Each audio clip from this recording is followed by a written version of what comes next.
Welcome all. इस video में bank Nifty का एनालिसिस देख लेते हैं कि मंडे हम कैसे ट्रेड कर सकते हैं, क्या इंपॉर्टेंट लेवल्स होगी मंडे के लिए बैंक निफ्टी में। और देखिए फ्राइडे का अगर दिन देखा जाए तो बहुत ही बढ़िया मूव दिया बैंक निफ्टी ने भी, और निफ्टी ने भी एग्जैक्ट लेवल से ही मूव दिया है। लेकिन क्या है, अनफॉर्चुनेटली मैं बैंक निफ्टी एनालिसिस आपको नहीं शेयर कर पाया था, थोड़ा टाइम का इशू हो जाता है किसी दिन, इसलिए मैंने सिर्फ निफ्टी एनालिसिस वीडियो आपको शेयर कर दिया था फ्राइडे के लिए। और देखिए आपको मैंने बहुत बार बताया कि बैंक निफ्टी एनालिसिस वीडियो अगर नहीं आता है और फिर भी आपको बैंक निफ्टी में ही ट्रेड करना है तो कहीं ना कहीं निफ्टी का सहारा लेके आप कर सकते हो, क्योंकि निफ्टी में अगर अच्छा सेटअप बना और वहाँ पे अगर कोई ब्रेकआउट आ रहा है तो सेम टाइम अगर बैंक निफ्टी में ब्रेकआउट होता है तो आप वहाँ ट्रेड प्लान कर सकते हो, क्योंकि अल्टीमेटली निफ्टी और बैंक निफ्टी थोड़े बहुत तो सेम ही चलते हैं। आपको पता है 99% वो उनका मूव सेम ही होता है। कभी कभी थोड़ा बिहेवियर अलग कर देता है कि ये ऊपर ही जा रहा है और वो नीचे ही जा रहा है, किसी दिन ऐसा होता है, अदरवाइज ट्रेंड तो सेम ही रहता है दोनों का, राइट। अब आज देखिए आपने निफ्टी को अगर फॉलो किया होगा और बैंक निफ्टी में ट्रेड लिया होगा तो यहाँ बैंक निफ्टी में आपको ट्रेड मिला होगा, क्योंकि सेम टाइम यहाँ पे जब ये ब्रेकआउट बना निफ्टी में, जब ब्रेकआउट बना बैंक निफ्टी में भी ब्रेकआउट बना, अगर यहाँ ट्रेड प्लान किया होगा तो यहाँ पे उतना ही टारगेट मिला, क्योंकि 200 पॉइंट का मूव निफ्टी ने दिया है तो लगभग 1:10 का रिस्क रिवॉर्ड निफ्टी में मिला। तो यहाँ पे भी आपको नहीं कुछ तो यहाँ पे 1:5 के ऊपर तो मिला ही होगा। और मैं यही होप कर रहा हूँ कि आपने बैंक निफ्टी में अगर प्लान किया होगा तो यही किया होगा, क्योंकि यही एक ट्रेड बना और निफ्टी के हिसाब से यहीं पे ट्रेड बनता था आज के दिन। ठीक है, मुझे कमेंट में ज़रूर बताइए आपने आज बैंक निफ्टी में ट्रेड किया या फिर अवॉइड किया, ठीक है।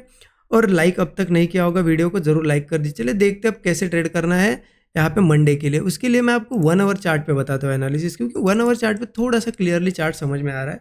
कहीं ना कहीं आपको मैंने पहले ही बताया कि ये जो रेजिस्टेंस लेवल है यहाँ पे निफ्टी ने अच्छा रेजिस्टेंस बैंक निफ्टी ने अच्छा रेजिस्टेंस बना लिया है, ठीक है। 53,300 पकड़ सकते हो, इसके आसपास रेजिस्टेंस बना लिया है और निफ्टी ने आज रेजिस्टेंस बनाया है। तो अब अगर निफ्टी ने रेजिस्टेंस लिया है, निफ्टी अगर नीचे जाने लगता है तो बैंक निफ्टी भी जा सकता है। इसलिए बुलिश ट्रेड अब लेने भी होंगे बैंक निफ्टी में, बुलिश ट्रेड लेने भी होंगे तो इस लेवल के ऊपर ही ले सकते। अब किसी केस में गैप अप हुआ, कुछ हुआ, मार्केट ऊपर चला गया, मान लेते हैं मंडे के दिन, और 53,300 के ऊपर वो सस्टेन कर रहा है और कोई ब्रेकआउट बना रहा है, तब जाके हम कॉल लेंगे। स्टॉप लॉस वही हमारा सेम रहेगा 40 से 50 पॉइंट, ज़्यादा इससे बड़ा रखना ही नहीं है।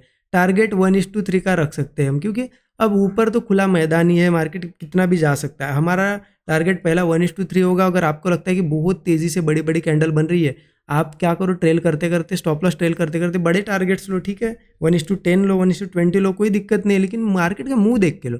अगर स्लो स्लो जा रहा है तो 1:3 में ठीक है ना, बुक कर लेंगे हम लोग, ठीक है, ओके। अब देखिए डाउन साइड का ट्रेड कब ले सकते हैं, मतलब रेजिस्टेंस के पास ये भी है, निफ्टी भी है, तो डाउन साइड कब जा सकता है। देखिए कहीं ना कहीं बैंक निफ्टी फंसा हुआ है, निफ्टी में बहुत ही क्लियर अब लेवल निकल गई है, मैंने आपको बता भी दिया है निफ्टी एनालिसिस।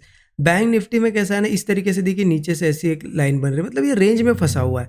कहीं ना कहीं इस रेंज में अब क्या कर सकता है, तो यहाँ पे देखिए बुलिश जाने की कोशिश करता है, नीचे आता है, बुलिश जाने की कोशिश करता है, नीचे आता है।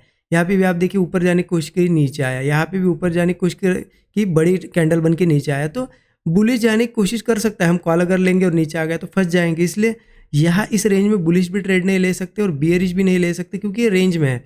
बियरिश ट्रेड इस लेवल के नीचे ले सकते हैं, लेवल लिख लीजिए आप 51,800, ठीक है। 51,800 ऐसी लेवल है, अगर इसके नीचे जाता है मंडे के दिन, मान लेते हैं बड़ा गैप अप या कुछ बड़ा गैप डाउन वगैरह हो गया, 51,800 के नीचे जाके सस्टेन कर रहा है, तो जब ब्रेकआउट आएगा ना फ्रेश नीचे के साइड ब्रेकडाउन, तब हम पुट लेंगे। स्टॉप लॉस वही 40 से 50 पॉइंट, टारगेट मिनिमम 1:3 तो रहेगा, क्योंकि इसके नीचे अगर सपोर्ट देखा जाए तो फिर 51,400 के आसपास एक सपोर्ट है।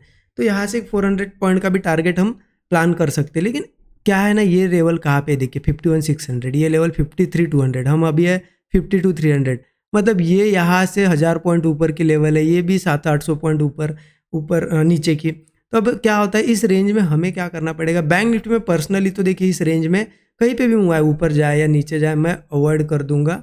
मैं निफ्टी में थोड़ी मुझे क्लियरिटी दिख रही है, तो इस रेंज में अगर रहता है बैंक निफ्टी तो उस टाइम निफ्टी में ट्रेड करूंगा। अगर रेंज निकाल देता है कोई कहीं 51,800 या फिर 53,300 वगैरह, तो जाके ट्रेड प्लान करूंगा। ये मेरा बैंक निफ्टी के लिए व्यू है, अदरवाइज मैं अवॉइड कर दूंगा, ठीक है।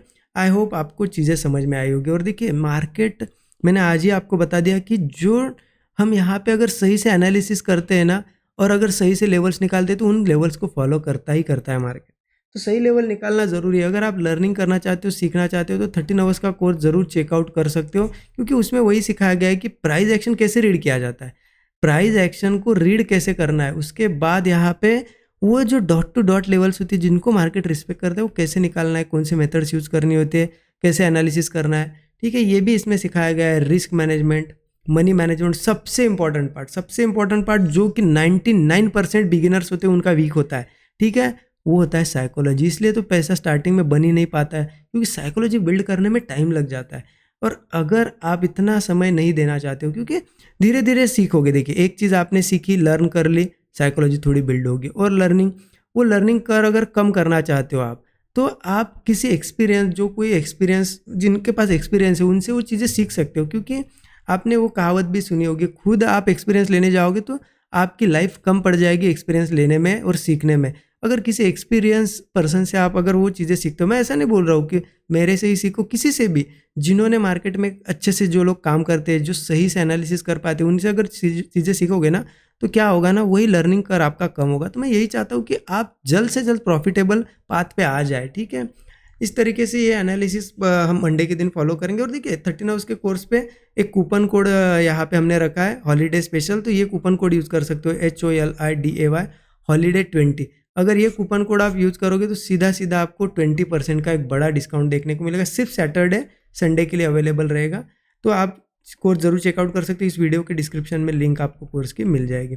बाकी वीडियो अच्छा लगा तो ज़रूर लाइक करिए, अपने दोस्तों के साथ भी शेयर कीजिए। Thank you so much everyone.